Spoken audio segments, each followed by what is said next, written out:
Muli ay isa pong mapagpalang araw sa ating lahat. Sa araw na ito ay nais ko pong ibahagi sa inyo ang pagbubunyag ng katotohanan ng isang paring Katoliko patungkol sa isang sekta dito sa Pilipinas na nagngangalang Iglesia ni Cristo. Sa video pong ito ay sasagutin ang apat na pangunahing katanungan. Una, sino ba si Felix Manalo? Pangalawa,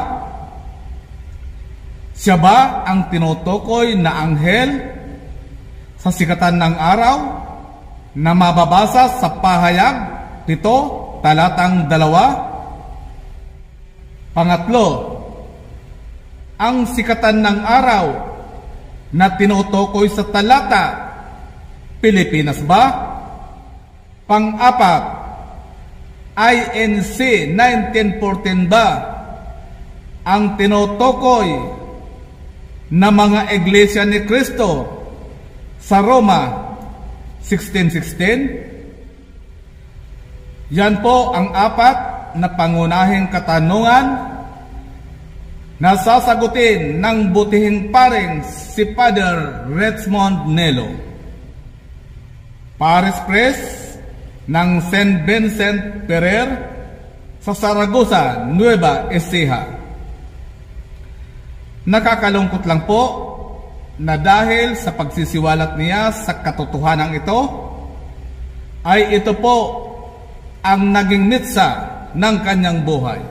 Binaril po siya halos 1 buwan bago ganapin ang nakatakdang debate sana sa isang ministro. Nahuli po ang salarin, subalit ang mastermind sa naturang pagbaril ay kasalukuyang nakakalaya pa rin. Sana po panoorin natin ang bidyong ito. Ito po ay mahaba, subalit napaka-informative po, lalong-lalo na sa ating mga Katoliko. Siguro po magtataka kayo, bakit ganito ang tema ng ating pag-uusapan ngayong gabi? Ang tema na ating pag-uusapan ngayong gabi ay ang tunay na Iglesia ni Cristo, Roma 16:16. Alam niyo po, nung nakaraang Pebrero, ako po ay inanyayahan po ako. Hindi ko po alam kung ito ay ministro o manggagawa lang sa Iglesia ni Cristo. Ang pangalan niyo po ay si Ka Robert. Si Ka Robert po, inanyayahan po ako. Sabi po niya sa akin, makipagdebate daw ako sa mga ministro niya. Sabi ko sa kanya, hindi ako nakikipagdebate. Sabi niya, bakit? Kasi sabi ko, pag nagdebate tayo, wawasakin mo yung sasabihin ko at wawasakin din kita. Sigurado ako doon. Ano ba ang pinakalayunin ng debate? Sabi niya, para daw malaman ang katotohanan ng mga taong nakikinig. Yan po yung sinabi sa akin ni Ka Robert. Hindi ko po alam kung siya ministro, pero sigurado ako, Iglesia ni Cristo. Sabi po niya, kaya tayo magdidebate, Mr. Nilo, ay para malaman ng mga tao yung katotohanan tungkol sa pananampalataya. Sabi ko po sa kanya, so katotohanan ng hanap nyo? Abay, oo naman, yun ang pinakamahalaga. Okay, sabi ko, meron ako sa inyong proposal para hindi na tayo magkakasakitan. Kasi kako, pag nagdebate tayo, magkakasakitan lang tayo ng loob.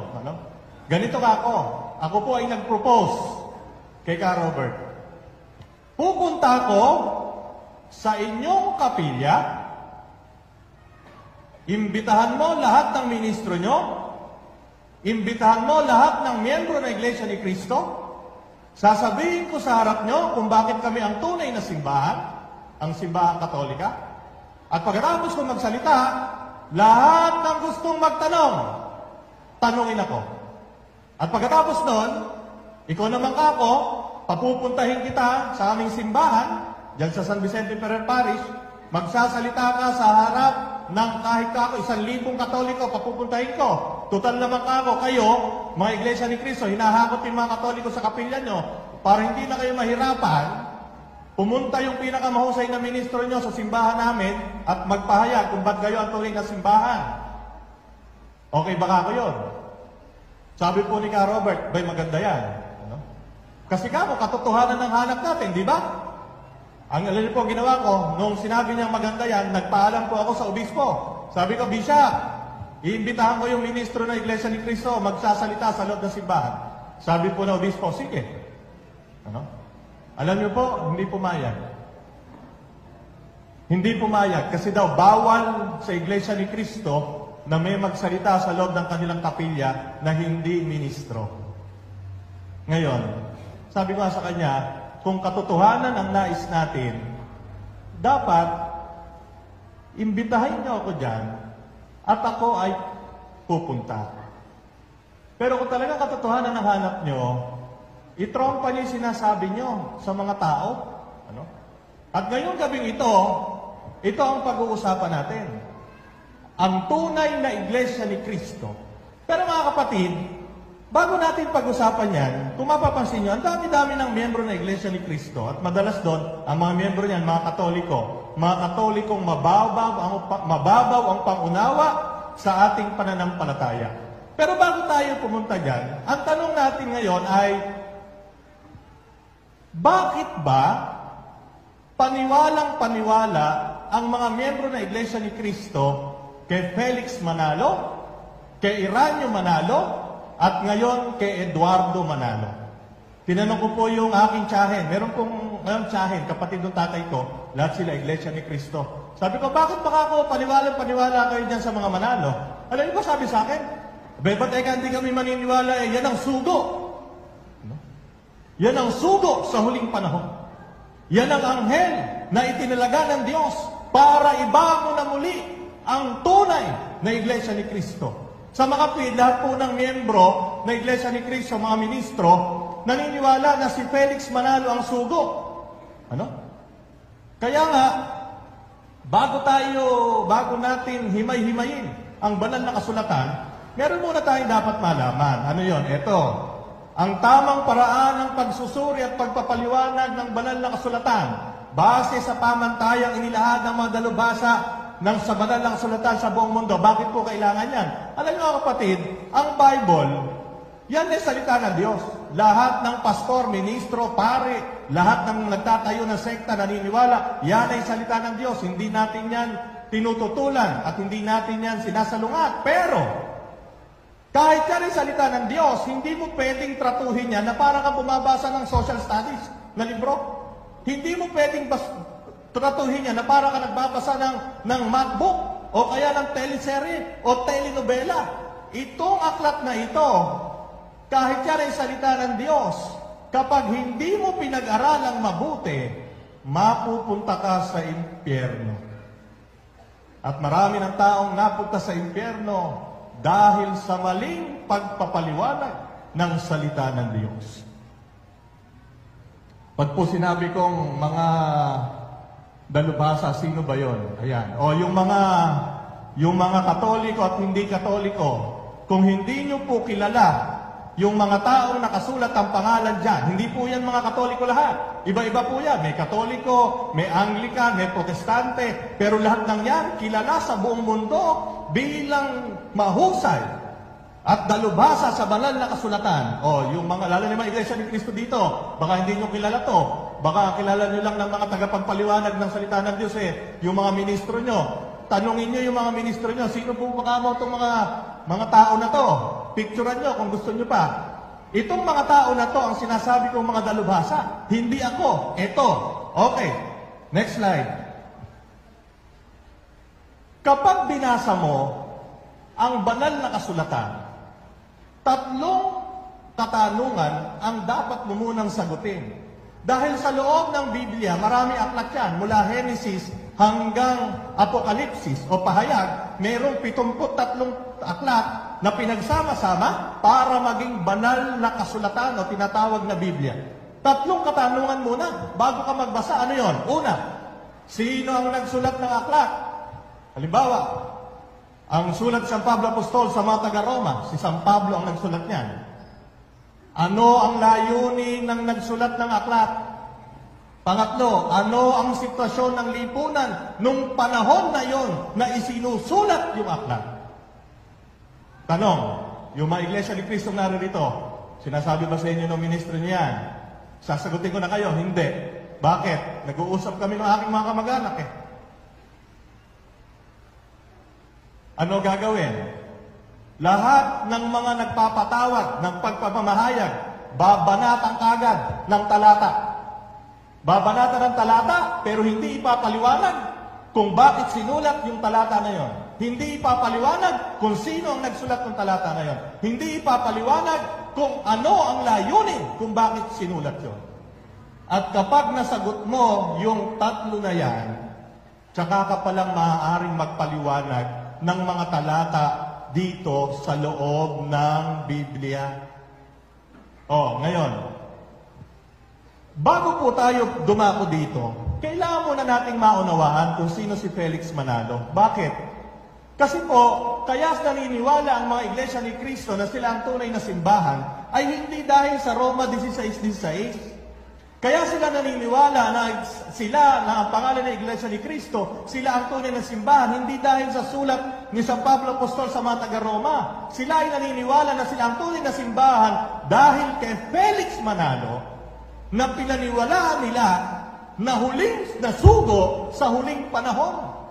Na si Felix Manalo daw ang anghel na isinugo ng Diyos para itayong muli ang Iglesia ni Cristo na tumalikod nung namatay ang huling apostol. Next slide. Ang pagbubunyag ng katotohanan. Dalawa ang ating sasagutin. Una, si Felix Manalo ba ang anghel na tinutukoy sa Apokalipsis 7:2? Yan po ang basihan nila. Ewan ko kung naka-attend na kayo ng pamamahayag.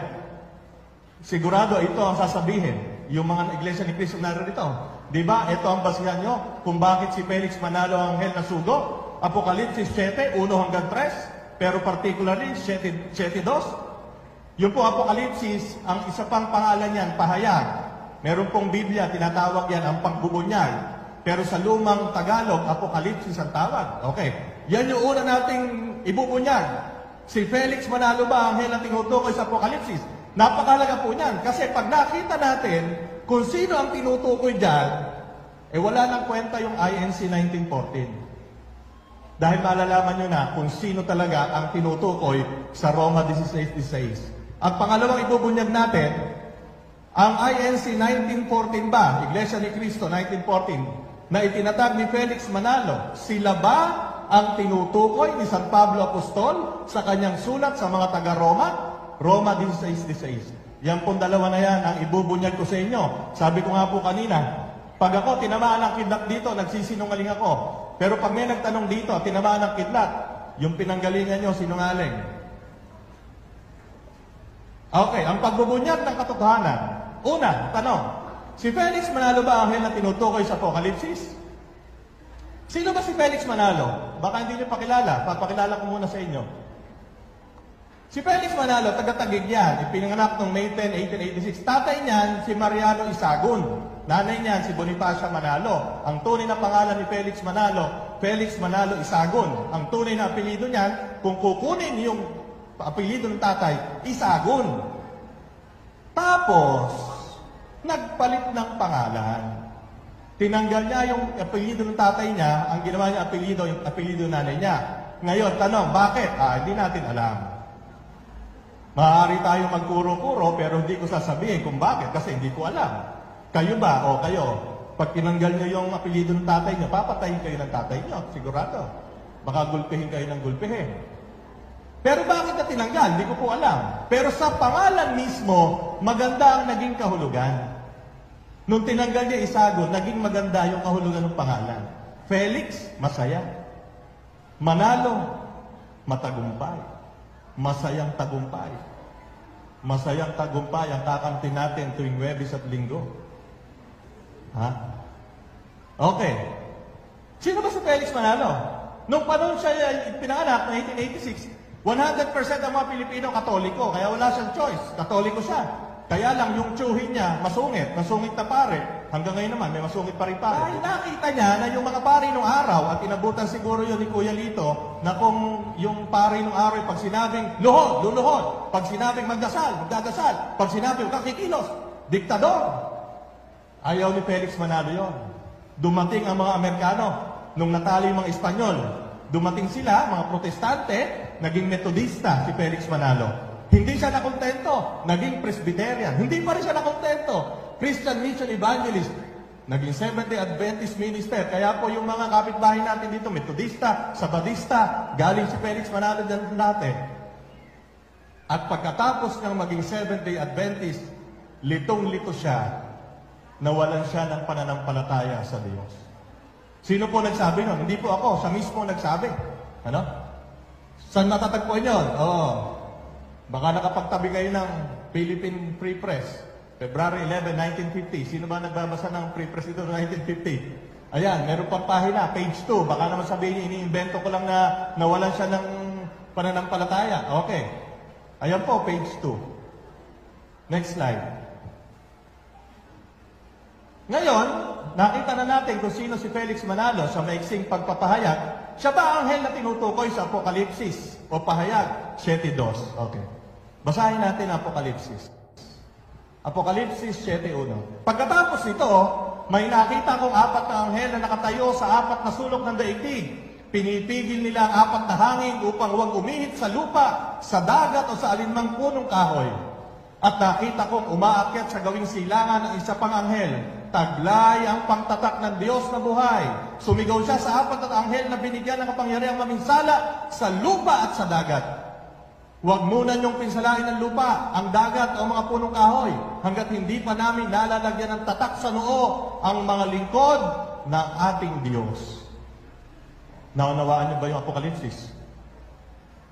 Hindi niyo maunawaan yan. Bakit? Sa lahat ng libro, sa bagong tipan, ang Apokalipsis ang mahirap unawain. At si Felix Manalo, tuso. Tuso si Felix Manalo. Bakit tuso? Ang kinuha niyang talata sa bagong tipan ay yung talata at kapitulo na galing sa isang aklat na mahirap ipaliwanag. Ang aklat ng Apokalipsis. At dyan sa aklat na yan, kinuha niya ang kanyang karapatan na magpaliwanag at magpahayag ng salita ng Diyos. Ngayon, yung mga susunod pong paliwanag, ito yung paliwanag ni Felix Manalo hanggang 1960. Ulitin ko po, yung mga susunod nating babasahin after niyan, yan yung paliwanag ni Felix Manalo hanggang 1960. Bakit ko po nilalagay sa konteksto? Kasi po, ngayon, iba na yung paliwanag. Iba na yung paliwanag ng mga ministro. Bakit ko alam? Kasi nung nabasa ko yung paliwanag ni Felix Manalo at nakakwentuhan ko yung pinsang buo kong Iglesia ni Cristo, iba na paliwanag nila. At palagay ko, mamaya may magtatanong. Sasabihin, hindi na ganon. Pero ito po ang paliwanag ni Felix Manalo. At lalaban po ako ng putulan, kahit anong papuputol ko. Pag napatunayan yung hindi ito, yung paliwanag niya, hanggang 1960. Simula 1914 hanggang 1960, ito ang paliwanag ni Felix Manalo sa Apokalipsis 7:1 hanggang 3. Next slide. Ay, loka. Pagkatapos ito, may nakita kong 4 na anghel na nakatayo sa 4 na sulok ng daigdig. Pinipigil nila ang 4 na hangin upang huwag umihit sa lupa, sa dagat o sa alinmang punong kahoy. 7:1. Unahin muna natin yung entrada. Sige, next slide. Pagkatapos nito, ano ibig sabihin? Sabi ni Felix Manalo, ang kaganapan ng propesiya ay mangyayari lamang kapag nangyari na ito. Ang mga ito ay mga kaganapan ng pang-anim na selyo, pang-anim sa 7 selyo sa mga panahon na nahahati mula sa pag-akyat ni Kristo sa langit hanggang sa muli niyang pagbabalik. Ang mga pangyayaring ito ay isinarawan sa Apokalipsis 12 hanggang 3. Si Felix Manalo po nagsasalita, hindi po sa akin yan. So yun daw, entrada ng Apokalipsis 7:1, pagkatapos nito, ang kaganapan ng propesiya ay mangyayari lamang kapag nangyari na. Ano ba ibig sabihin nito? Sabi ni Felix Manalo pagkatapos nito, idinugtong niya sa Apokalipsis 6, 12, 13. Basa, sabi doon. Ibig sabihin, babasahin ko. Okay, ito po ang Apokalipsis 12, 13. Na sinabi ni Felix Manalo, mga kaganapan ng propesiya ay dapat mangyari sa pagitan ng pag-akyat ng ating Panginoon Jesucristo hanggang sa muli niyang pagbabalik. Yun yung time frame. Ano sabi dito? 6:12 hanggang 13. Nang alisin ng kordero ang pang-anim na selyo, lumindol ng malakas. Ang araw ay nagdilim, na kasing itim ng damit panluksa, at ang buwan ay naging kasimpulan ng dugo. Nalaglag mula sa langit ang mga bituin na parang mga bubot na bunga ng igos kapag hinahampas ng malakas na hangin. Ito pong pagsasalarawan na ito, may lindol, tapos nagdilim, yung buwan naging kasimpulan ng dugo, nalaglag ang mga bituin sa langit.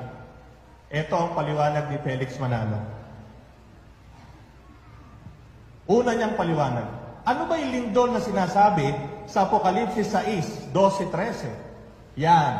Yung lindol daw sa noong November 1, 1755, 40,000 namatay. Saan natatagpuan? Ayun. Ang pagdilim ng araw noong May 19, 1780. Ang buwan ay nagparang dugo, May 19, 1780. Ang pagbagsak ng mga bulalakaw, mga falling stars, na nakita sa North America, Mexico at isla ng Jamaica noong November 13, 1833. So, balik tayo. So, nakita nyo po, yan yung mga paliwanag ni Felix Manalo na magaganap para maisaktuparan yung Apokalipsis 7:1. Next. Sumunod doon, may nakita akong 4 na anghel na nakatayo sa 4 na sulok ng daigdig. Pinipigil nila ang 4 na hangin upang huwag umihip sa lupa o sa dagat o sa alinmang punong kahoy. Ano ang paliwanag ni Felix dyan? Okay. Yung hangin daw, yung digmaan. Si Felix ang nagpapaliwanag, hindi ako. Yung 4 na hangin, 4 na sulok ng daigdig kung saan nagsimula ang digmaan. At yung daw digmaan na yon ay yung World War I na nagsimula noong 1914 hanggang 1918. Okay. 4 na anghel. Ito ang paliwanag ni Felix Manalo. Yung 4 na anghel. Ito ang paliwanag ni Felix Manalo. Yung 4 na anghel daw na nasa Apokalipsis 7, 1 hanggang 3, ito yon, yung 4 na tao daw. Sino yung mga tao na yan? Si Lloyd George, Prime Minister ng United Kingdom. Si Clemenceau, President ng France. Si Orlando, Premier ng Italy. At si Woodrow Wilson, Presidente ng USA. Yan yung mga binabanggit na paliwanag ni Felix Manalo nung panahon na yon ng 1914. Okay, next. 4 na anghel, pinipigil ang 4 na hangin. Sabi ni Felix Manalo, yung 4 na taong nabanggit, sila ang gumawa ng Treaty of Peace para matapos ang digmaan. Kasi nga, di ba, yung hangin para kay Felix ay digmaan. Yung 4 na hangin, 4 na sulok ng daigdig, kung saan nagmula ang digmaan, sabi ni Felix. At yung 4 na tao na yon, yung Prime Minister ng United Kingdom, Presidente ng France, Premier ng Italy, Presidente ng USA, noong 1918, sila yung gumawa ng Treaty of Peace para matapos ang digmaan. Yun ang paliwanag ni Felix. Next. Ito na ang pamatay. 7:2. At nakita kong umaakyat sa gawing silangan ang isa pang anghel, taglay ang pantatak ng Diyos na buhay. Sumigaw siya sa 4 na anghel na binigyan ng kapangyarihang maminsala sa lupa at sa dagat. Isa pang anghel. So may 4 na anghel, di ba? Hawak-hawak yung mga hangin, pinipigil. Meron pang dumating, isa pang anghel. Ano ba yung anghel na yon? Sabi ni Felix, yung anghel daw na yon ay isang sugo na binigyan ng gawain para maging lingkod ng Diyos. At yan ay kanya pang pinatibay sa pagbasa niya ng Apokalipsis 1:6, 1:16, 2:1 at Daniel 12:3. Itong isa pang anghel na ito ay hindi spiritual, sabi ni Felix Manalo. Hindi ito spiritual na anghel na nasa isip natin. Ang anghel na ito ay tao na isinugo para ipahayag ang salita ng Diyos. Yan ang sinasabi ni Felix Manalo nung nangangaral siya. Okay. Taglay ang pangtatak ng Diyos. So yung isang anghel bumaba, taglay ang pangtatak ng Diyos. Sabi ni Felix Manalo, ang ibig sabihin ng taglay ang pangtatak ng Diyos, ang pangtatak ng Diyos ay ang mga turo at aral ng sugo. No?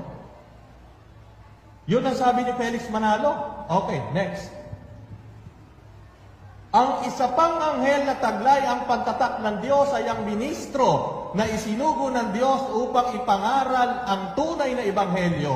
At ang ministro na yon ay si Felix Manalo na nagsimulang mangaral noong 1914 sa pasimula rin ng unang digmaang pangdaigdig at nagtatag na muli na Iglesia ni Cristo na sinira at winasa ng Iglesia Katolika Apostolika Romana. Pasugo, July 1953, page 36 to 40. Sino po dito ang college na noong 1953? Sinabi po yan. Si Felix Manalo po nagsabi niyan. Siya ang sugo. O yan. At siya ang nagtatag. O, next. Ito pa. Umaakyat sa gawing silangan. Yung anghel, umaakyat sa gawing silangan. Sabi ni Felix Manalo, yan daw, ibig sabihin niyan, lugar kung saan manggagaling ang sugo. Silangan.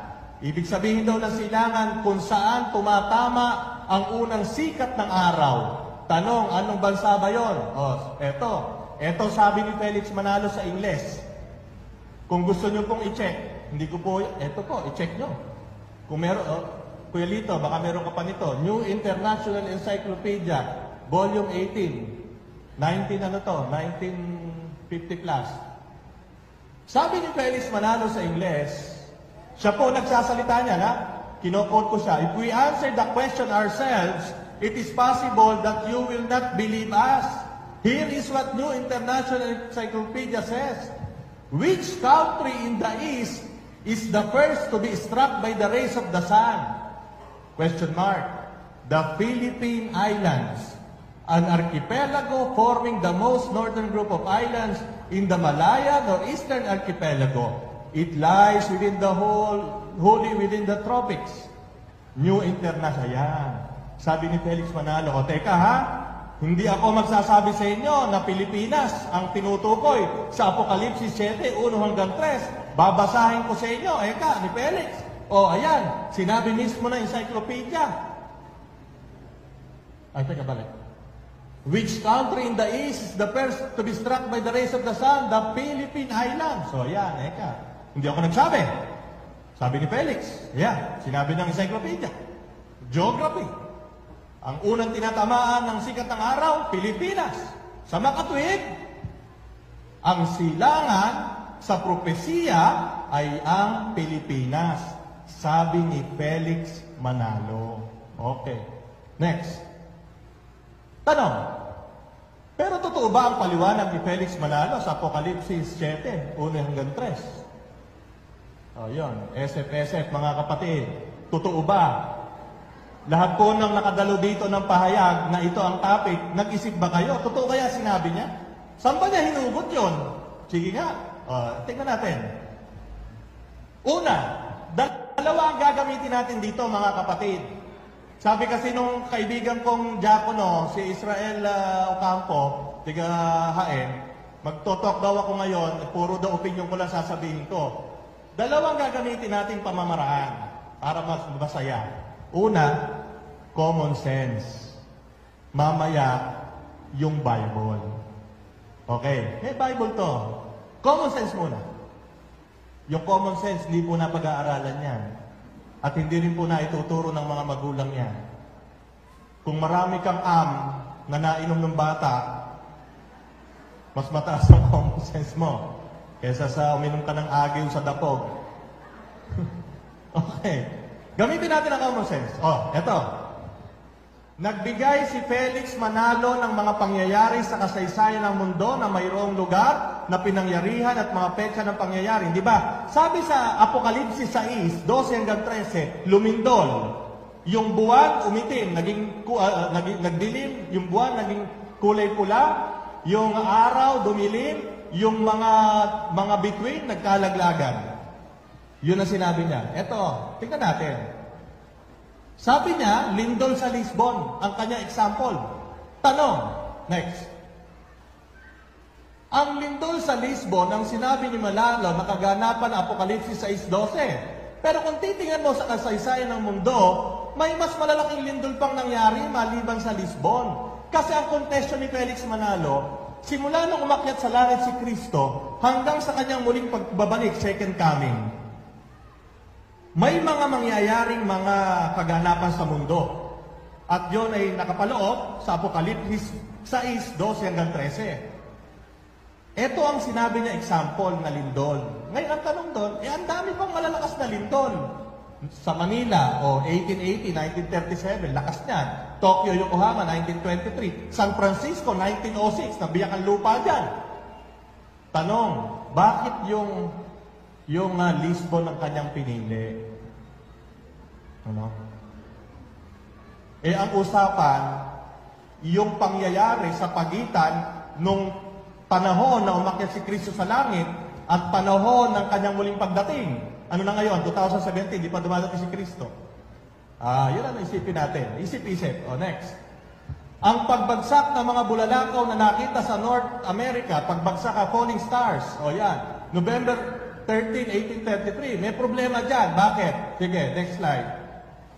Ang pagbagsak ng mga shooting stars na sinasabi ni Felix Manalo, hindi mahalaga yung date na yon na nakita sa Jamaica at North America. Bakit? Kasi every 30 years, yung mga shooting stars bumabagsak ng maramihan.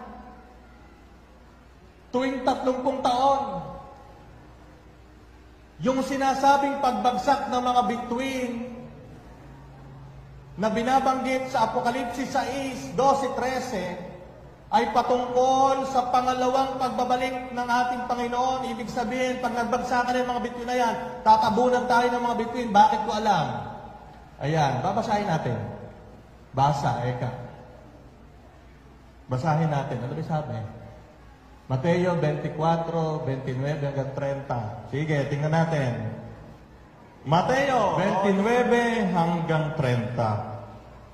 Pagkatapos ng kapighatian sa mga araw na iyon, magdidilim ang araw, hindi magliliwanag ang buwan, malalaglag mula sa langit ang mga bituin, mayayanig ang mga pangyarihan sa kalangitan. Pagkatapos, lilitaw sa langit ang tanda ng anak ng tao at mananangis ang lahat ng mga bansa sa daigdig. Makikita nila anak ng tao na nasa alapap at dumarating ng may dakilang kapangyarihan at kadakilaan. Second coming, ang pagdating ng ating Panginoon. Basahin natin, Marcos 13, 24, 27. Subalit sa mga araw na iyon, pagkatapos ng kapighatiang iyon, magdidilim ang araw, hindi magliliwanag ang buwan, malalaglag mula sa langit ang mga bituin, at magugulo ang kapangyarihan sa kalawakan. Pagkatapos, makikita nila anak ng tao na nasa ulap, may dakilang kapangyarihan at karangalan. Kapag binasa niyo po yan, yung sinasabi sa Apokalipsis 6:12 hanggang 13 ay hindi yung sinabi ni Manalo na nasaksihan ng pagbagsak ng bulalakaw sa North America, sa Jamaica, sapagkat ang pagbagsak ng mga bituin na sinasabi dyan ay yung pangalawang pagbabalik at paghuhukom ng ating Panginoon. Next. Kung itutuloy ni Manalo ang pagbasa sa Apokalipsis 6:12-13 hanggang 14-17, patay na siya. Patay si Felix Manalo. Pero hindi niya tinuloy. Yung mga kapatid natin, Iglesia ni Cristo dito, di ba? Natapos lang si Felix Manalo sa 6:12-13, pero hindi niya babasahin yung 14 hanggang 17. Bakit? Ano nakapaloob doon? Ito po ang kasunod ng 12-13. Matapos malaglag yung mga bituin, sabi sa 14 hanggang 17, naglaho ang langit na parang kasulatang inirolyo at nawala sa kanilang dating kinalalagyan ang mga bundok at mga isla. Nagtago sa mga yungib na bato ang mga hari sa lupa, ang mga gobernador, mga pinuno na hukbo, mayayaman, makapangyarihan at lahat ng tao, alipin man o malaya. At sinabi nila sa mga bundok at sa mga bato, tabunan ninyo kami at ikubli nyo kami sa mukha ng nakaupo sa trono at sa puot ng kordero, sapagkat dumating na ang kakilakilabot na araw ng pagbubuhos ng kanilang puot at sino ang makakatagal sa harap nito. Napakinggan niyo po ba? kung idiniretso ni Manalo yung kanyang paliwanag, pagkatapos ng basahin yung naganap na lindol, pagdidilim, pagbagsak ng mga bituin, kung diniretso na yon, lalo silang mapipiste. Bakit? Sapagkat kapag binasa mo ang 14:17, hindi ko alam kung saan siya kukuha ng mga pangyayari dito sa lupa na nagganap na kung saan nangapiste ang lahat ng tao at tinabunan ng bundok. Oh. Chap-chap kasi. Chap-chap boy si Manalo. Chap-chap. Okay. Next. Ito po yun. Naglaho ang langit na parang kasulatang inirolyo at nawala sa dati nilang kilalagay ang mga bundok. Next. Nagtago sa mga yungay balat ng tao. Next. Sinabi nila sa mga bundok, tabunan nyo kami, kublin nyo kami. Ba't sila nagpapatabon? Kasi darating na ang kordero. Bakit? Ano mangyayari? Next. Pagbubuhos ng puot at sino ang makakatagal sa harap nito? Second coming. Ano? Second coming yan. Okay, next. Ipinapakita ng mga talatang ito na wala sa konteksto si Manalo sa pagpapaliwanag niya ng Apokalipsis 6:12-13. At mali ang pagpapaliwanag niya ng Apokalipsis 6:12-13 sa kabuuan ng Apokalipsis 6:12-17. Out of context si Manalo. Ang ipinapaliwanag lang niya sa mga miyembro niya at sa mga naloloko niya yung gusto niyang paliwanag. Ano? Ngayon, alam niyo po yung mga kaibigan ng Iglesia ni Cristo, palagi sinasabi, maging mapanuri kayo ang mga Katoliko. Sa totoo lang po, sila naman ang di nagiging mapanuri. Oh, next. 4 na hangin. Sabi ni Manalo, ito raw ay sumisimbolo sa World War I, na dulot ng pagkawasak sa tao. Paano naman yung World War II, na mas matindi ang pagkawasak na nagawa nito sa mundo? Ano? Bakit? Ang hirap kasi, nung pinapaliwanag ito ni Manalo, wala pang World War II. Akala niya, yung World War I ang pinakamatinding gyera na mangyayari sa balat ng lupa. Abay, kung tutuusin mo, milyon-milyon ang namatay na mas marami kaysa World War I. Pero ito sabihin ko sa inyo, din nagkaroon na ng World War II. Patay ngayon si Manalo kasi sabi niya World War I May paliwanag na sila dyan. Nakakuha na sila ng talata sa Biblia para i-justify si Felix Manalo. Naisip na nung anak kung ano ang paliwanag dyan. At hindi ko sasabihin sa inyo kasi kung may Iglesia ni Cristo dito, magtatanong sigurado yan. Dahil may paliwanag na sila dyan. Kaya sinasabi ko sa inyo, ang pinapaliwanag ko sa inyo ay paliwanag ni Felix Manalo hanggang 1960. Panlilinlang na naman. Bakit? Wala naman talaga nakakaalam eh. Malay mo, magkaroon pang World War III. At yung World War III, tumapos sa lahat. O di yung World War III sinasabi, sa Apokalipsis, hindi yung World War I ni Felix Manalo. O next. 4 na anghel, sabi ni Felix Manalo, si Lloyd George ng United Kingdom, si Clemenceau ng France, si Orlando ng Italy, at si Woodrow Wilson. 4 na anghel, anghel daw. Paano magiging anghel si Clemenceau? Wala namang relihiyon yan. Hindi nga binyagan yan eh. Kapag sinabi ko hindi binyagan, hindi Katoliko, hindi Protestante, hindi kahit ano, walang relihiyon. Si Clemenceau, presidente ng France. Si Orlando, premier ng Italy. Abay, lahat ng klase ng relihiyon, kinamumuhian yan. Unless na yung ibig sabihin ni Manalo ng 4 na anghel 4 na anghel na demonyo. Ano? Paano sila naturingan ng anghel kung ganon? Common sense. Next. Silangan. Sabi ni Manalo, yung silangan ay Pilipinas. Pinatunayan ito dahil sa sinabi niya. Ulitin natin yung sinabi niya. Next. Ayan. Mga kapatid. Tingnan niyo mabuti ha. Tingnan niyo yung mabuti ng pagkakasabi ni Manalo. Ito, lumabas sa kanya ito sa bibig niya. Meron akong patotoo dyan. Andito. Pag tinanong ako, meron ako ditong reference. Tingnan niyo mabuti kung paano niya sinabi. Which country in the east is the first to be struck by the rays of the sun? The Philippine Island. Next.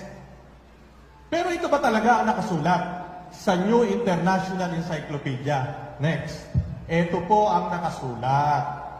Nakasulat sa encyclopedia, Philippine Islands, an archipelago forming the most northern, etc., etc. Ano kulang dyan? Yung tanong, di ba? Balikan mo. Balik doon. Yung tanong, which country in the east is the first to be struck by the rays of the sun? Balik doon tayo sa ano.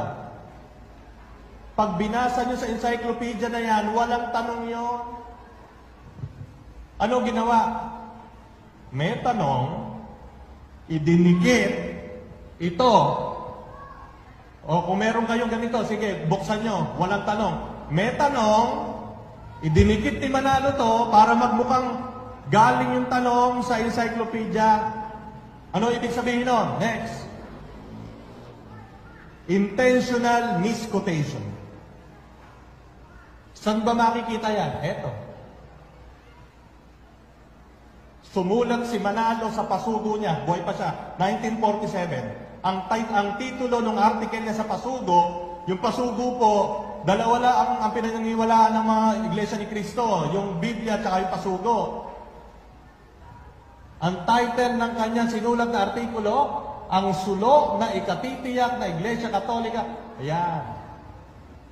Intentional misquotation, ginamit bilang ebidensya para sabihin na ang Pilipinas ang tinutukoy sa Apokalipsis 7:2 na yung anghel na galing sa silangan sa Pilipinas, siya yun, eka. Matatagpuan ng panlililang na yan. Ayan, picturean nyo. Next. Pilipinas bilang silangan. Taliwas po yan sa sinasabi ng Biblia eh. Bakit? Sa Mateo 2:1-2, ang mga haring mago nakalagay dito. Basahin na natin. Mateo 2, parang alam nyo, nakakatuwa itong si Felix Manalo eh. Ilaw nga, ilaw. Babasahin ko po sa inyo. Si Mateo 2:1-2. Panahon ng paghahari ni Herodes sa Judea, nang ipinanak si Jesus sa Bethlehem, may mga pantas mula sa silangan na dumating sa Jerusalem. Nagtatanong-tanong sila, nasaan ang pinanganak na hari ng mga Hudyo? May mga pantas. Yung iba, pantas ang tawag. Yung iba, mago, haring mago. Galing sa silangan. O, yan. Kung tama si Manalo sa kanyang interpretasyon sa Apokalipsis 7:2, ang mga haring mago taga Pilipinas, baka meron kamag-anak dito yung mga haring mago. Kung titingnan natin, Kung titingnan natin ang interpretasyon ni Manalo, Okay. So nakikita niyo po ba? Nakikita niyo yung mga panlilinlang? Okay. Ang ginagamit pa lang po natin, ano pa lang? Common sense. Wala pa tayo sa Bible. Next. Ang pagiging anghel ni Felix Manalo. Apokalipsis 7:2. Si Felix Manalo daw ito. Ang pagiging anghel ni Manalo ay pagiging sugo.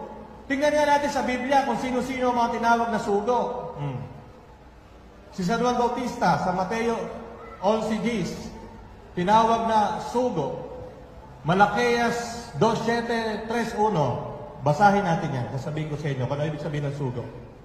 Malakias 2:7. Ano sabi? 2:7. Tungkulin ng mga pari na ituro ang tunay na kalaman tungkol sa Diyos. Sila ang dapat sanggunian ng mga tao tungkol sa aking kalooban, sapagkat sila ang mga sugo ni Yahweh na makapangyarihan sa lahat. Yung mga pari, nung panahon ng mga Hudyo, sugo ni Yahweh sa 2:7. Ngayon sa 3:1, ano sabi sa 3:1? Sabi ni Yahweh na makapangyarihan sa lahat, ipapadala ko ang aking sugo upang ihanda ang daraanan ko. At si Yahweh na inyong hinahanap ay biglang darating sa kanyang templo. Sa mga tuwid, lahat ng sinugo ng Diyos ay maaaring tawaging anghel. Basta isinugo ka ng Diyos, ikaw ay anghel. Sapagkat ang pagiging anghel ay hindi lamang yung espiritu sa langit. Ang pagiging anghel ay pagsusugo sa iyo ng Diyos na mayroon kang isang responsibilidad na ipahayag ang salita ng Diyos. Next. Ang pagiging anghel ni Manalo ay hindi base sa tunay na mensahe ng Biblia. Ito ay nakaugat lamang sa sarili niyang paliwanag ng Biblia at sarili niyang opinyon. Ulitin ko po, makinig. Ang pagiging anghel ni Manalo ay hindi base sa tunay na mensahe ng Biblia. Ito ay nakaugat lamang sa sarili niyang paliwanag ng Biblia at sa sarili niyang opinyon. Next slide. Sabi ni Manalo, ang anghel sa Apokalipsis 7:2. Pero tumigil na siya ng pagbasa at pagpapaliwanag sa Apokalipsis 7:3. Ano po ba yung Apokalipsis 7:4? Kasi po si Manalo, Felix Manalo, nakapokus siya sa 7:1-3, pero hindi niya babasahin yung 7:4. Bakit? Ano ba yung 7:4? Tingnan nga natin, Apokalipsis 7:4. Ay maligayang pagdating po ang mga kapatid nating ministro na galing sa Iglesia ni Cristo. Maligayang pagdating po dito sa ating pagtitipon. 7:4. Ano po ba nakasulat sa Apokalipsis 7:4? At narinig ko ang bilang ng mga tinatakan, 144,000 buhat sa 12 lipi ng Israel, tigla 12,000 mula sa bawat lipi. Bilang ng tinatakan. Okay. So sa 7:4 po, tinatakan ang lipi ng Israel. Sa 5-8, tigla 12,000 mula sa bawat lipi ng Israel. Ngayon ang tanong po doon, sa Apokalipsis 7:1-3, sinasabi ni Felix Manalo na siya yon. Sa Apokalipsis 7:4, sinasabi doon na yung anghel na yon tinatakan ang lipi ng Israel. Okay? So ngayon po, tingnan natin yung flow, yung way ng argument ni Felix Manalo. Next. Gusto kong basahin sa inyo yung unang kopya ng Article of Incorporation noong 1914 na isinumite ni Felix Manalo sa SEC. At dito po makikita na noong 1914, wala siyang balak ipahayag ang Ebanghelyo sa labas ng Pilipinas. Okay. Babasahin ko po sa inyo. Ito po ay nakasulat sa salitang Espanyol. Kaya po pinatranslate ko. Ano? Sandali lang po ha. Hindi po ako masyadong mahusay mag-Espanyol eh. Okay. Ano po sabi dito sa Article of Incorporation ng 1914? Babasahin ko po sa inyo sa Espanyol. Baka po nakakaintindi iba sa inyo ng Espanyol. Sabi dito, que los fines para los cuales se ha formada la sociedad no era otra más que para propagar las doctrinas y sabias enseñanzas del Evangelio de Cristo en todo el archipiélago filipino, y como tal su existencia dependerá de la caridad pública. Sa English po, ang sabi po nung nag-translate, doon po sa Article of Incorporation ng 1914 ni Felix Manalo, that the ends for which it has formed the society was no other than to propagate the doctrines and the teachings you did not know from the gospel of Christ in all the Philippine archipelago, and as such, its existence will depend from the public charity. Nung pong isinpinayo ni Felix Manalo ang Iglesia ni Cristo noong 1914 at isinumiti niya ang Article of Incorporation, ang nasa isip lang po niya at nung miyembro nung Board of Trustees, ipopropagate lang daw yung gospel ni Jesus Christ na hindi nyo pa nalalaman dito sa Pilipinas. Ano? Pero sa Apokalipsis 7:4, ang sabi doon, yung anghel tatatakan yung lipi ni Israel. Tanong, kailan sinabi ni Felix Manalo na ang Iglesia ni Cristo 1914, na itinatag niya na 1914, ay magpapahayag ng salita ng Diyos, maliban sa Pilipinas, ilalabas sila? Noong 1948. Noong 1948, inamyendahan nila ang kanilang Article of Incorporation. Nag-meeting ang mga sanggunian o tinatawag ng Board of Trustees. Inamyendahan noong 1948. Ano sabi?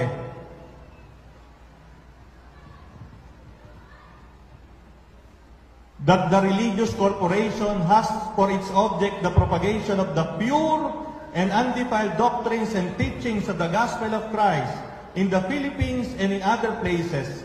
Ayon, nalagyan na.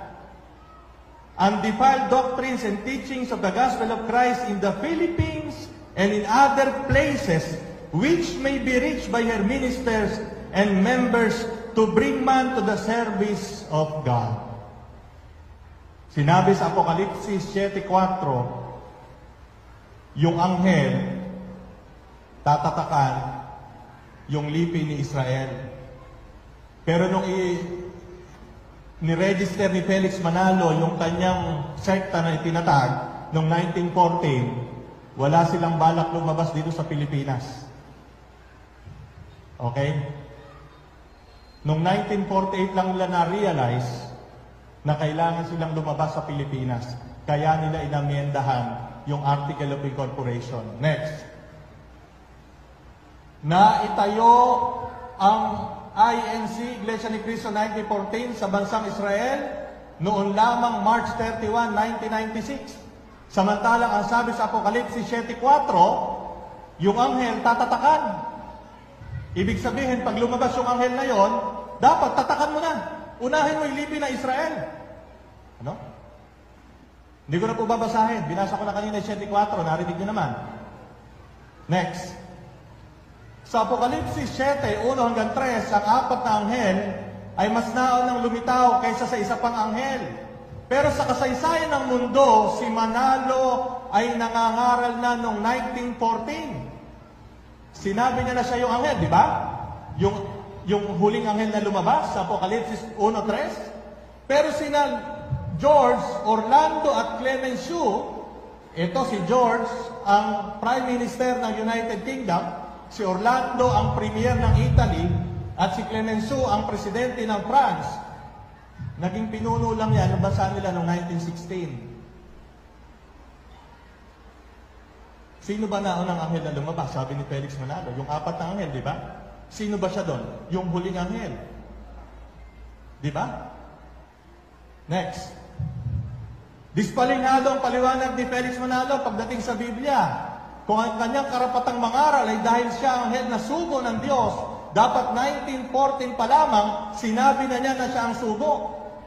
No? Kung talagang kumbinsido siya na siya ang tinutukoy sa Apokalipsis 7:1-3, dapat 1914 pa lamang, nung nagsimula na siyang mangaral, dapat sinabi na niya, ako ang sugo. Kailan ba niya sinabi siya ang sugo? Next. Ang pagiging anghel ni Manalo at sugo ay inimbento niya para lukuhin at linlangin ng mga Katoliko na mababaw ang pagkakaunawa sa pananampalatayang Katoliko. Next. Itanong niyo sa akin, bakit, Father? Lakasan niyo, bakit, Father? Next.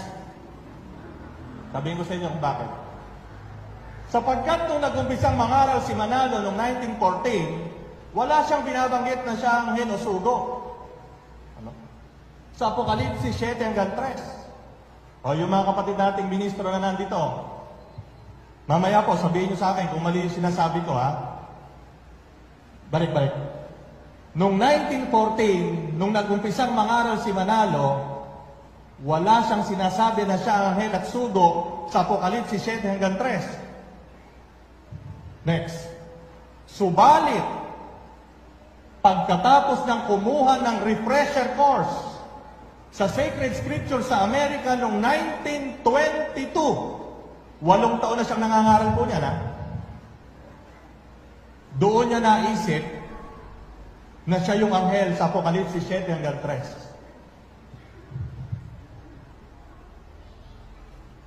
Saan ang basihan? Ayan. Ito, mga kapatid. Itong aklat na to, 1956.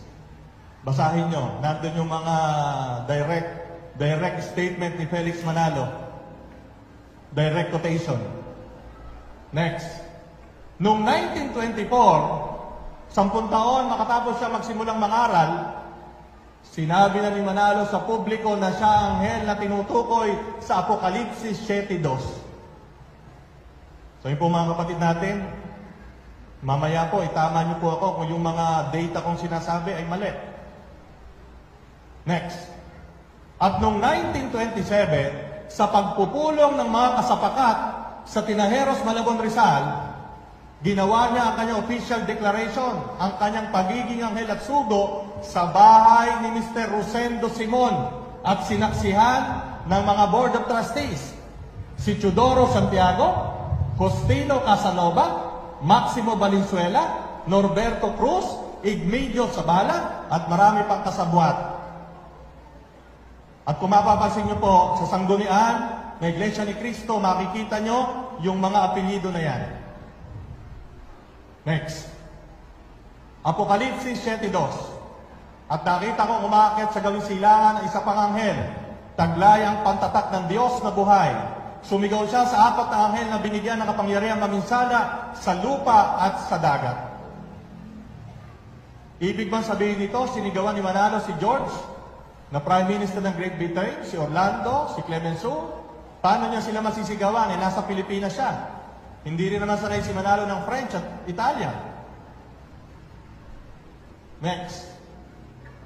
Masisigawan lamang ni Manalo bilang anghel ang 4 na anghel sa panaginip, sapagkat siya ay nabubuhay sa panaginip noong panahon na yon. Hinto po muna tayo. Yung kung sinabi ko sa inyo, ang una natin ginamit, common sense at factual data. Dumako po tayo ngayon sa banal na kasulatan. Pero ulitin ko po, ang pamantayan sa pagpapaliwanag ng banal na kasulatan ay dapat nakaugat sa pamantayan na sinang-ayunan ng mga dalubhasa sa banal na kasulatan ng buong mundo. Hindi lang po ng mga Katoliko, kundi lahat ng dalubhasa sa banal na kasulatan. Hindi lang opinyon ng tao. Gamitin naman natin ang banal na kasulatan. Next. Apokalipsis 6:12 hanggang 17. Apokalipsis 6:12 hanggang 17. 7:1 hanggang 4. Dalawang pamamaraan ng pagpapaliwanag na tanggap ng lahat ng dalubhasa sa banal na kasulatan, maliban kay Felix Manalo at lahat ng kanyang mga kasapakat, noon magpahanggang ngayon. Bakit po sinasabing itong dalawang pamamaraan ng pagpapaliwanag tanggap ng lahat ng dalubhasa sa banal na kasulatan sa buong mundo? Kasi po alam niyo mga kapatid, ang pagpapaliwanag sa banal na kasulatan ay may pamantayan. At yung pamantayan na yan ay sinang-ayunan, hindi lamang ng mga Katolikong dalubhasa sa banal na kasulatan, kundi pagkasama na rin ang mga Protestante, mga Anglikano, at lahat ng may karapatan sa banal na kasulatan. Maliban kay Felix Manalo at sa kanyang mga ministro. Bakit? Sapagkat sila Felix Manalo at ang mga ministro ng Iglesia ni Cristo may sariling pamamaraan ng paliwanag sa banal na kasulatan. Hindi ko po alam kung saan nila hinuhugot yung pamamaraan na yon ng kanilang pagpapaliwanag. Next. Balik. Okay. Ito po yung dalawang pamamaraan ng pagpapaliwanag ng Apokalipsis. Una, tinatawag na remote context. Sa Tagalog, sa panghinaharap na konteksto. Pangalawa, proximate context. Sa Tagalog, sa pangkasalukuyan na konteksto. Kapag sinabi ko pong panghinaharap at pangkasalukuyan, hindi po ito nakatuon sa atin ngayon at sa hinaharap. Ang ibig pong sabihin ng panghinaharap na konteksto at pangkasalukuyan na konteksto, ito po ay nakatuon sa aklat na ating susuriin at ipapaliwanag. Ano yon? Apokalipsis 6:12 hanggang 17, 7:1 hanggang 4. Yan po nakabase. Next. Panghinaharap na konteksto. Sa Apokalipsis Kapitulo 6 at Kapitulo 7, ipinapakita ang pangitain ng 7 selyo na isa-isang binuksan ng kordero. Ang 7 selyo ay naglalaman ng mga dekreto na tanging anak ng Diyos at yun lamang pinagpahayagan ang maaaring makaunawa. Ang pagpapatupad ng mga dekretong ito ay mababasa sa Apokalipsis 8:2 hanggang 9:18. So yung 6:7 ng Apokalipsis, Diyan nakapaloob yung mga selyo, mga selyo, na 7 selyo na ang makapagbubukas lamang ay yung anak ng Diyos at kung sino man yung pinagpahayagan na maaaring makaunawa. Next.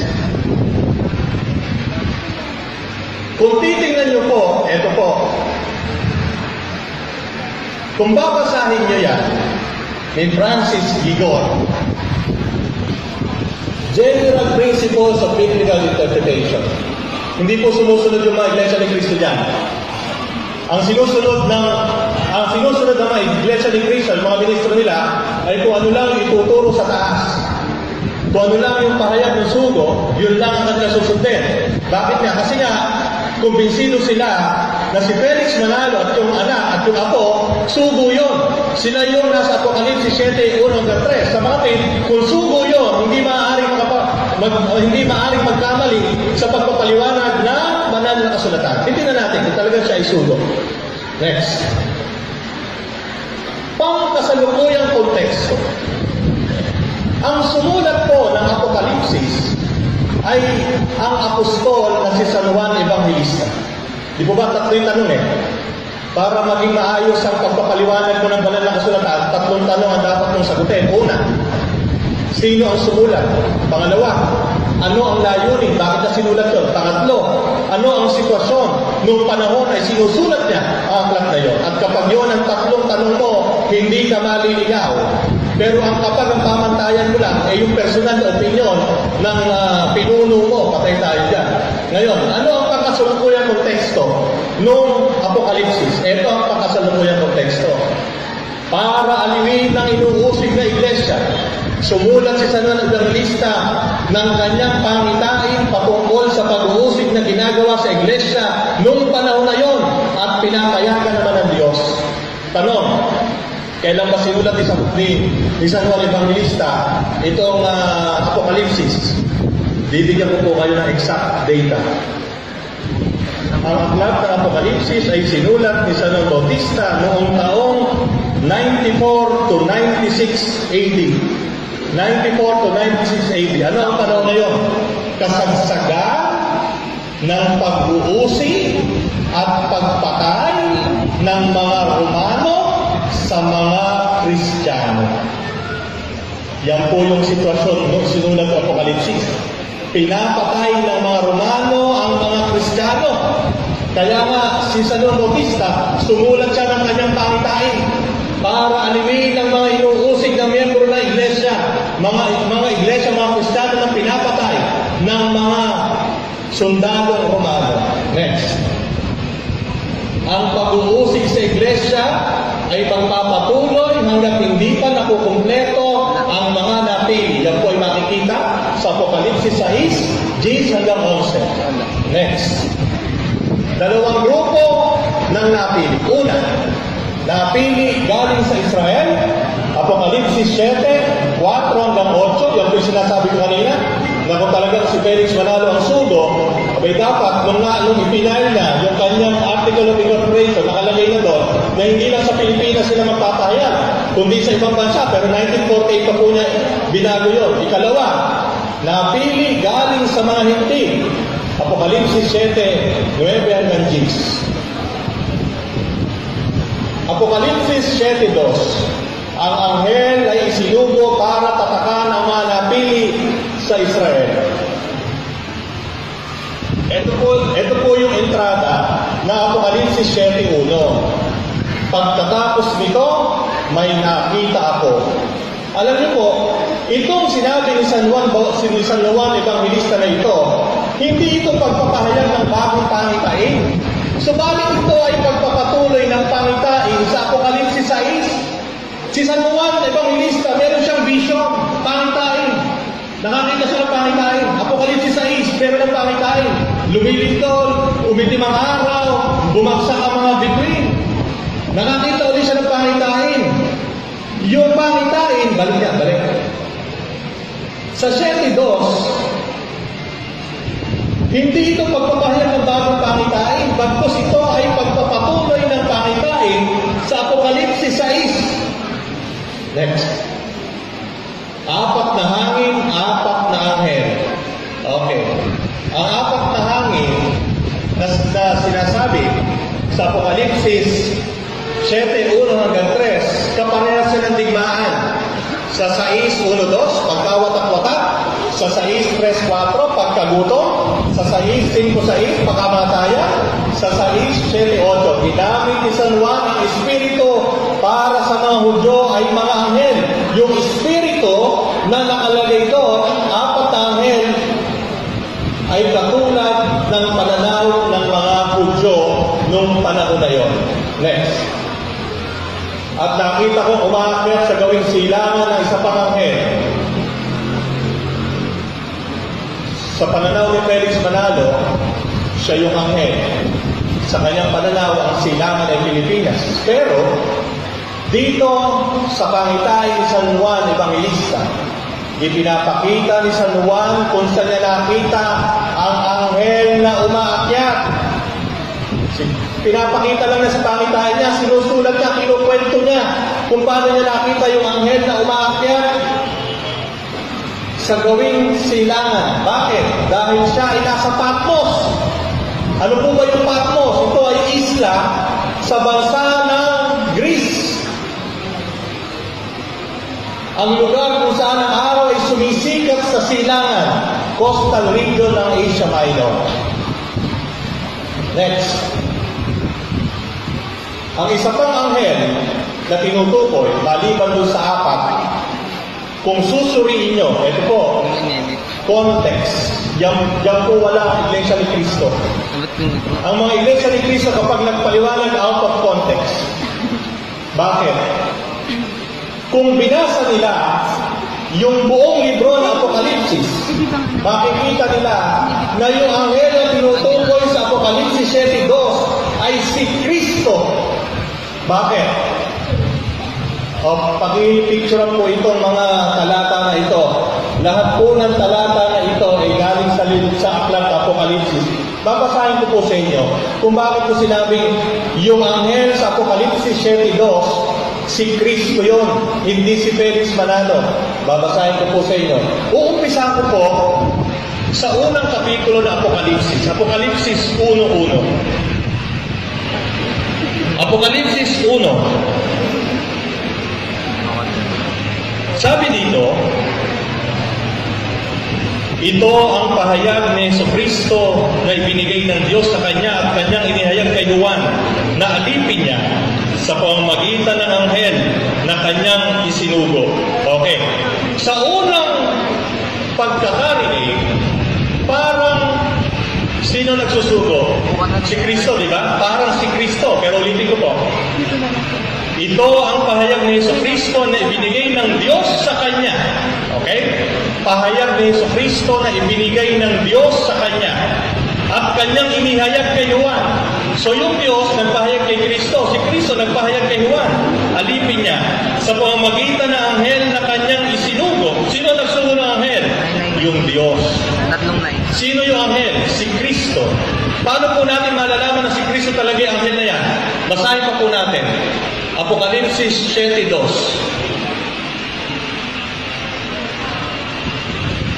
At nakita kong umaakyat sa gawing silangan ng isa pang anghel, taglay ang pangtatak ng Diyos na buhay. Sumigaw siya sa 4 na anghel na binigyan ng kapangyarihang maminsala sa lupa at dagat. O merong isang anghel, bumababa naman sa langit. Umaakyat sa gawing silangan yung anghel papuntang langit. 8:3. Dumating ang isa pang anghel na may dalang gintong sunugan ng insenso at tumayo sa harap ng dambana. Binigyan siya ng maraming insenso upang ihandog sa dambana na nasa harap ng trono, kasabay ang mga panalangin ng mga hiniram ng Diyos. Anghel na naman. Pero tingnan niyo po yung ginagawa ng anghel sa binabasa ko. Gis 1-3. Pagkaraan nito, nakita ko isa pang makapangyarihang anghel na bumaba mula sa langit. Siya'y nababalot ng ulap at may bahaghari sa kanyang ulunan. Nagniningning na parang araw ang kanyang mukha at parang mga haligi po ang kanyang mga binti. May hawak siyang isang maliit na aklat na nakabukas. Itinungtong niya sa dagat ang kanyang kanang paa at sa lupa naman ang kaliwa. Sumigaw siya, ang kanyang tinig ay parang atungad na leon. Tinugong siya ng dagundong ng 7 pulong. Ito naman po, pinapakita isang anghel na napaka makapangyarihan.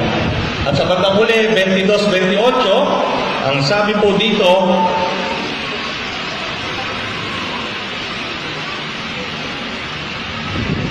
sinabing nagpatutuo na lahat na ito, tiyak na, darating na ako. Amen, dumating ka na ba, Panginoong Jesus? Naway makantang na lahat ang kagandahang loob ng Panginoong Jesus. So kung titingnan niyo po, lahat ng anghel na binanggit sa Apokalipsis ay hindi ordinaryong anghel. Puro mga anghel na may kapangyarihan, puro mga anghel na sinugo ng Diyos, puro mga anghel na nagtataglay ng kapangyarihan ng Diyos. Sa makatwid, si Juan na nakakita sa anghel na alipin ni Jesucristo, si Juan, ang kanyang pangitain sa 7:2 ay nakapatungkol kay Kristo. Sino yung anghel? Ang anghel ay si Kristo, hindi si Felix Manalo. Ano ba ang nilalaman ng Gawa 29:30 na ito ang basihan nila ng pagtalikod daw ng tunay na iglesia? Basahin nga natin kung ano yan. Ayun. Kaya nga nandiyan eh. Ito po, sinabi ni San Lucas. Ang gumawa po, ang nagsulat po ng Gawa ng mga Apostol ay si San Lucas. Yung pong nagsulat ng Ebanghelyo ni San Lucas, for your information. Sabi po, alam kong pagkaalis ko'y magsisipaso ang mababangis na sunggubat at walang patawad nilang lalapain ang tawan. Mula na rin sa inyo'y may lilitaw na mga taong magsasalita ng kasinungalingan upang mahingay at sumunod sa kanila ang mga alagad. Ayan, yan ang konteksto. Dahil dyan, sabi ni Felix Manalo, tumalikod ang simbahan katolika, ang tunay na iglesia na tinayo na ating Panginoon. Next. Yung magabangis na lobo pumasok. Sino ba yung magabangis na lobo? Sabi, yan daw yung mga obispo. Dahil yung mga obispo, mga pari, mga kardinal, pinapasakitan ang mga miyembro ng simbahan. At yan po yung kanilang talata na ginagamit. Next.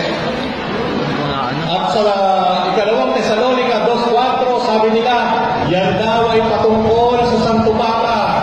Dahil ang Santo Papa daw, ano tawag dito? Ipinuprosisyon. Nakikita niyo sa YouTube yun, noong araw, ang Santo Papa pinuprosisyon, binubuhat, hinahalikan ng paa. Yan daw yung mga tanda ng pagsira ng Papa sa tunay na iglesia. Dahil daw, kinukuha ang karangalan mula sa mga tao. Yan po yung ginagamit nila. Next. At ang kaganapan ng hula sa kasaysayan ng mundo, eto na. Noong 325, si Emperador Constantino, gulirang opisyal ng reliyon ng imperyo, ang simbahang katolika. Nung nagsanib ang imperyo at ang simbahan, doon na unti-unting tumalikod ang simbahan. Ayan.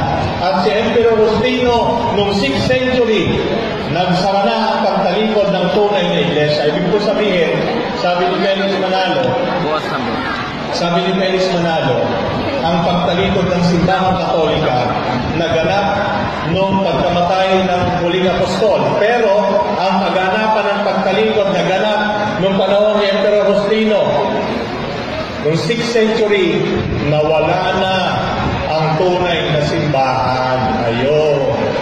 Kaya po simula noong 6th century hanggang 1914, lahat ng mananampalatayang Katoliko, milyon-milyon, nasa impyerno ngayon.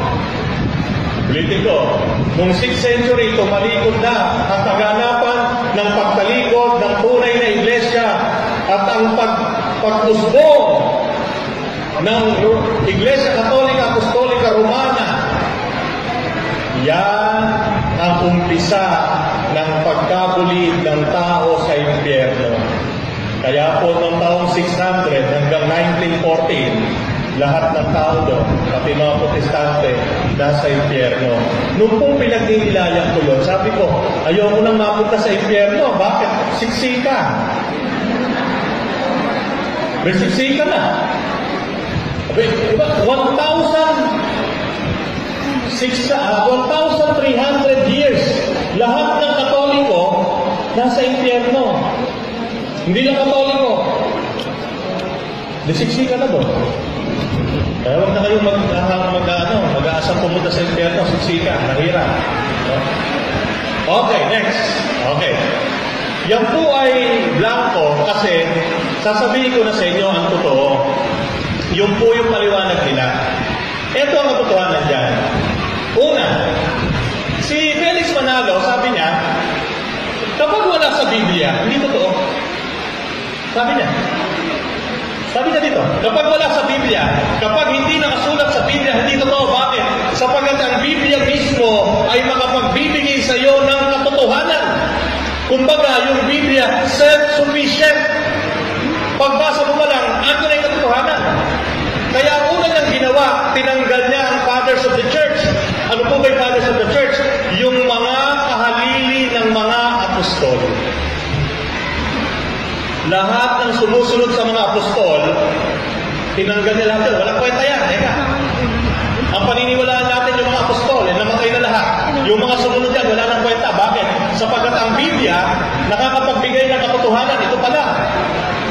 Kapag wala sa Biblia, hindi totoo. Yun ang sabi niya. Kaya kayong mga Katoliko, ipakita nyo sa amin, sabi ng mga ministro, o yung mga ministro na yan, di ba sinasabi nyo sa mga Katoliko? Ipakita nyo sa amin, nasaan ang salitang Iglesia Katolika, Apostolika Romana sa Biblia. Ipakita nyo eka sa akin. Kapag naipakita nyo, magiging Katoliko ako. Di ba? Yun ang sabi nila eh. Kami eka, nandyan, Roma 16. Magbatihan kayo ng mananalig, binabati kayo ng mga iglesia ni Kristo. Kapatid, mga ministro, nandito man kayo, kapag ganyan ang inyong argumento, tatanungin ko kayo, saan nakikita ang pangalan ni Felix Manalo bilang sugo at anghel dito sa Biblia? Kapag naipakita nyo din sa akin na si Felix Manalo, yung pangalan na Felix Manalo dito sa Biblia, na siya ay sugo at anghel, na nakapangalan doon, magiging iglesia ni Kristo ko. No, ako po sinusunod ko lang yung kanilang argumento. Kasi sinasabi nila, ang Iglesia Katolika Apostolika Romana ay hindi tunay na iglesia sapagkat wala yung pangalan dito. Ngayon, tatanungin ko kayo, argumento nyo, kung wala dito, hindi totoo, sige. Felix Manalo, pakita nyo sa akin. Ano yung sasabihin nila? Hindi eka. Yung eka, Apokalipsis 7:2. Yung eka, sumisimbolo. Yung eka, si Felix Manalo. Ang hirap sa kanila, pag hindi naaayon yung talata sa kanila, hindi pwede. Pero pag naaayon sa kanila, pwede. Ganon ang pamamaraan ng panlilinlang ng mga ministro ng Iglesia ni Cristo. Walang consistency. Kapag sinabi ni Felix Manalo, una, sinabi niya, ang Biblia self-sufficient. Pagbasa mo pa lang, nandiyan yung katotohanan. Bakit ini-interpret mo? Di ba? Kung self-sufficient ang Biblia, bakit kailangan mo interpret sa amin na yung angeles ikaw yan? The mere fact na ini-interpret mo, ibig sabihin, hindi self-sufficient yan. Ang hirap, pag si Felix Manalo, si Eduardo Manalo, si Ranyo Manalo at mga ministro ng Iglesia ni Cristo, ang nag-i-interpret ng Biblia, sinasabi nila sila ang tama. Pero pag iba na nag-interpret, mali lahat. Yun tinatawag na kasagsagan ng kayabangan. Paano hindi magiging mayabang yon? Sino ba nagsabing anghel si Manalo? Si Manalo. Sino nagsabing siya ang sugo? Sino nagsabing sugo si Manalo? Si Manalo din. Ngayon, punta na tayo dito. Kapag ba hindi nakasulat ang Iglesia Katolika Apostolika Romana dito sa Biblia, hindi sila yung tinutukoy sa Roma 16:16, ano sabi ko? Mga kapatid sa Iglesia ni Cristo, bigyan nyo ng konteksto at bigyan nyo ng hustisya si San Pablo. Alam nyo kung si San Pablo ay mabubuhay? Nako, sisigawan kayo niyan Bakit? Kasi siya, alam niya kung bakit niya sinulat yan. At sa pag-aaral ng mga dalubhasa, sa entrada pa lang, sa Roma, sa unang sulat sa Pablo Apostol, Roma, Kapitulo 1:8, doon pa lang makikita mo na kung ano ibig sabihin yan Ewan ko nga ba kung bakit ayaw tingnan ng mga ministro Babasahin ko sa inyo. Roma 1:8, umpisa pa lang. Babasahin ko sa inyo, ibig sabihin niyan. Roma, Kapitulo 1, versikulo 8. Sabi ni Pablo, si San Pablo po ang sumulat dito. Ngayon, ano ang layunin ni San Pablo sa mga taga-Roma? Para parangalan sila. Bakit sila pararangalan ni San Pablo? Sapagkat ang mga Romano, noong mga panahon na yon, sikat na sikat saan? Sa kanilang matibay at marugdog na pananampalataya sa ating Panginoon. Kaya ipinagmamalaki siya nila ni San Pablo. Ito, Roma 1:8, ano sabi niya? Sabi ni San Pablo, una sa lahat, nagpapasalamat ako sa aking Diyos sa pamamagitan ng Jesucristo dahil sa inyong lahat. Mga taga-Roma yun, mga Romano. Nagpapasalamat siya sa Diyos sa pamamagitan ng Jesucristo dahil sa inyong lahat sapagkat ang inyong pananampalataya ay balitang-balita sa buong daigdig. Pinasasalamatan niyo yung mga Romano. Bakit? Sapagkat ang inyong pananampalataya ay kabalitaan. Matindi daw kayo, brother. Sabi ni San Pablo sa mga taga-Roma, matindi pala kayong mananampalataya. Ano? Yan ang konteksto. Papuri, parangal sa mga Romano dahil sa kanilang marugdog, matibay at malalim na pananampalataya sa ating Panginoon. Kaya kung babasahin nyo, alam nyo, ito pa isang hirap. O yung mga ministro nandito, sabihin nyo kung mali ako. Ito, sinabi sa akin ng tsahin ko na Iglesia ni Cristo at yung mga pinsang buo ko na Iglesia ni Cristo. Bawal silang magbasa ng Biblia. Kung ano lang ang itinuturo, pag nagpupunta sila doon sa kapilya, yun lang ang dapat nilang paniniwalaan. Tapos sasabihin sa akin ng kaibigan ko, si Israel, maging mapanuri. Tama ka magiging mapanuri. Kung ano lang ibigay sa'yo, ilulunukin mo. Katulad nito, kapag binasa mo ang sulat sa Pablo Apostol sa mga taga-Roma, magmula umpisa hanggang huli, nakikita mo na itong Roma 16:16, hindi pinatutungkulan sa Iglesia ni Cristo na tinatawag noong 1940 ni Manalo. Dahil ang konteksto ni San Pablo Apostol sa Roma 16:16, basahin natin. Ilaw. Saan ba yung taral ko?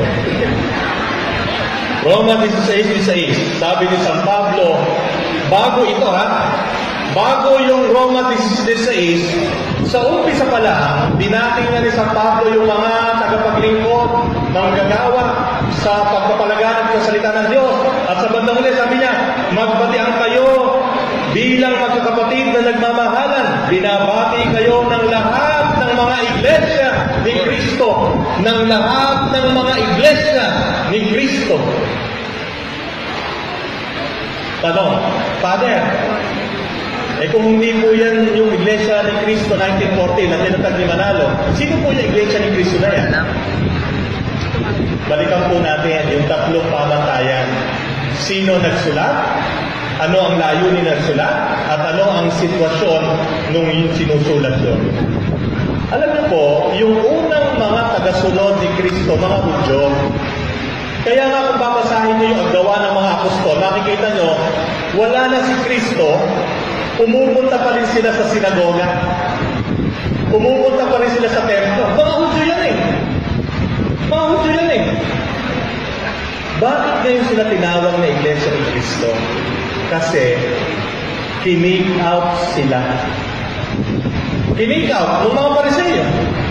Kasi sabi na, kung talagang Hudyo ka, hindi ka susunod kay Cristo. Pumupunta kayo dito sa templo namin. Nakikibasa kayo ng salita ng Diyos. Nakikinig kayo ng sermon ng mga Pariseo. Pero hindi nyo naman ginagawa yung ginagawa namin. Ang ginagawa nyo, yung Cristo nyo na namatay. Lumayas kayo. Ayun.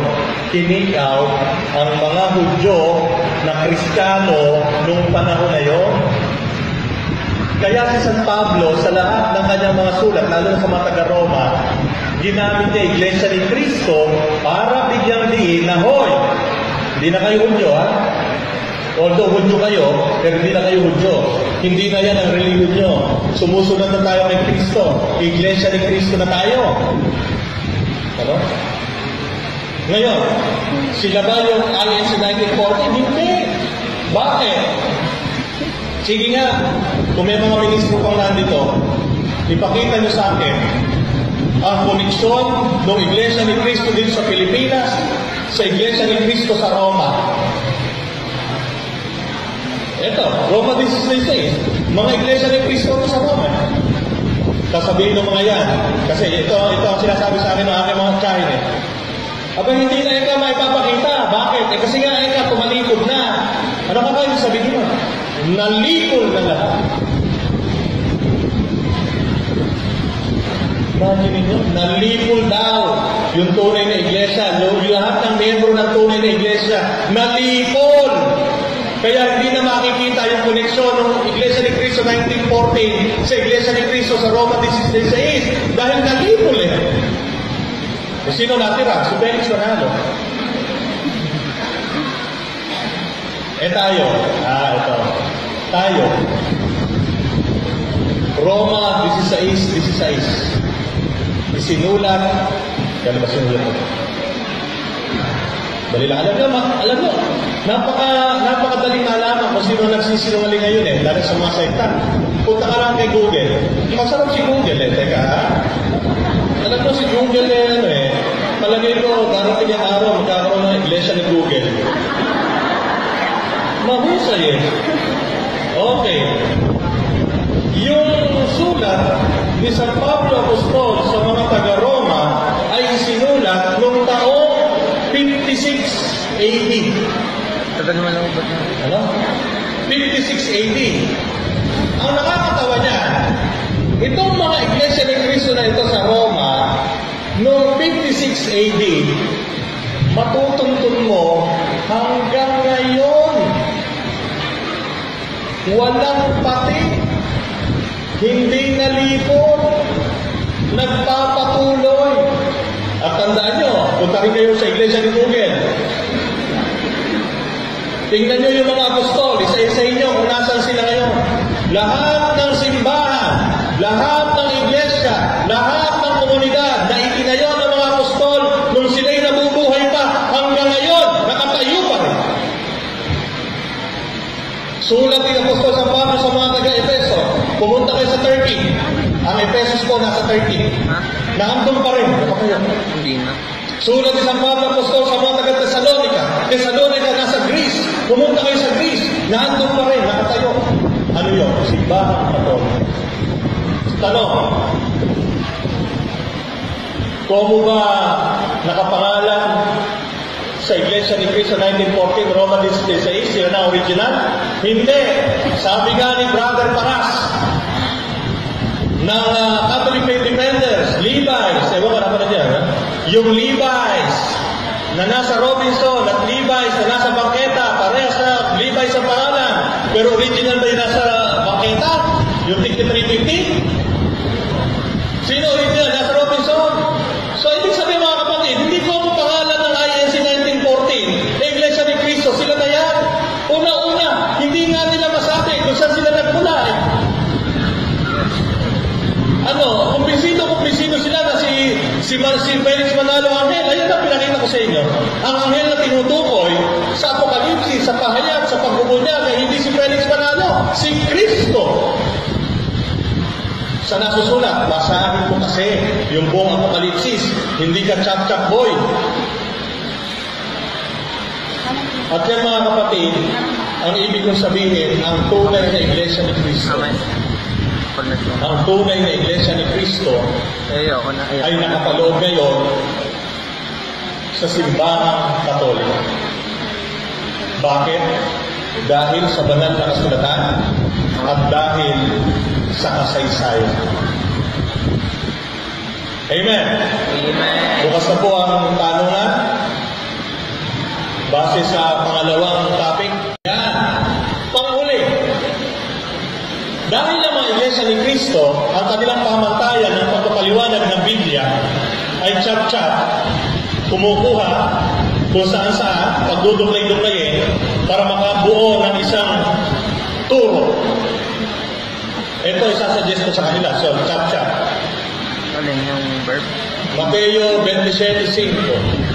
Inihagis ni Judas sa loob ng templo ang 30 pirasong pila at pagkaalis doon, siya'y nagbigti. Sunod natin si Lucas 10:37. Kung gayon, humayo ka, ganun din ang gawin mo. Okay ba yan? Oh, ano nasa yan? Ayan na, nasa Biblia. Ano sabi sa Mateo 27:5? Pagkaalis doon, at siya'y nagbigti. Ano naman sinabi sa Lucas 10:37? Pag pinagdugtong natin, kung gayon, humayo ka, ganun din ang gawin mo. Oh, magbibigti kayo. Ganyan po ang pamamaraan ng mga iglesia ni Cristo. Chap-chap. Hindi nila kinukuha yung context. Panghuli, nanonood ba kayo sa YouTube? Maganda rin si YouTube. Isa pang magiging iglesia yan. Baka 2050, may iglesia ni YouTube. Panoorin niyo yung ang pagbubunyag ng iglesia ni Cristo. Isa pang hindi ko na nagustuhan doon kung nandito pa yung mga ministro. Sabihin nyo sa Net 25. Diniinan nila na meron pari na sumapi sa iglesia ni Cristo. Si Father Christopher Yu. Tanda-tanda ko pa. Yu ba? Tama. Father Christopher Yu. 30 minutong national telecast. Paulit-ulit sinasabi ng mga ministro, pari Katoliko. Ako naman, alam niya, ako po, mapanuri talaga ako. Bede sinuri ko, Father Christopher Yu.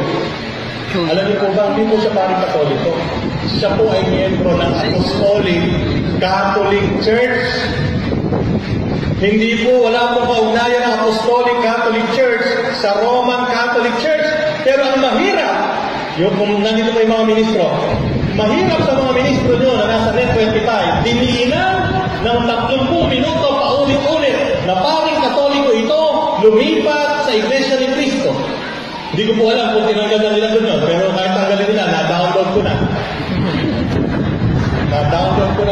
Di ba, kapatid na rin? Na-download ko na. Pangalawa, isa pang hindi ko nagustuhan. Sabi nila, yung pa rin, Net 25, mga ministro na Iglesia ni Cristo. Tayo daw, ito lang ang pasihan ng turo ng Iglesia Katolika Apostolika Romana, ang Katekismo ng Catholic Church.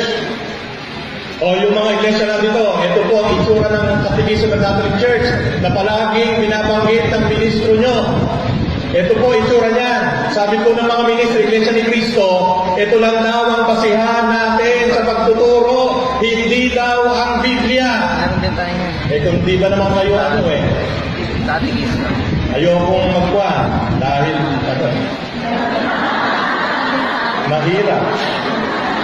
Baka malipat ang assignment. Sabi ko nila, ito lang daw ang ating basihan, Katekismo ng Catholic Church. Hindi, wala daw tayong Biblia. Mga kapatid na Iglesia ni Cristo, kung talagang mapanuri kayo, bumili kayo nito. Buklatin nyo at makikita nyo lahat ng turo ng simbahang Katolika.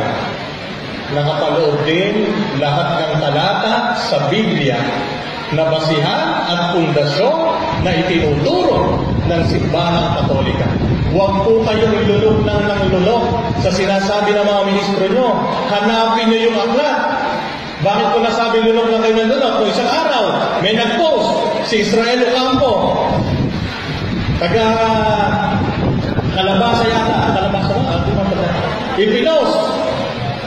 Sinabi ba naman sa akin, kasi sinasabi ng mga amo mo. Sabi sa akin, mga amo ko.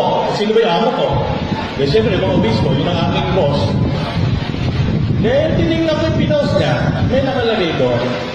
Bishop Stephen Neal. Sabi ko, then nag-post.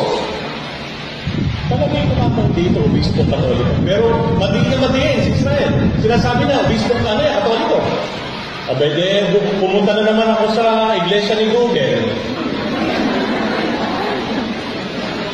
Alam niyo kung bakit ko sinabi ang mga miyembro ng Iglesia ni Cristo lulong na nandun?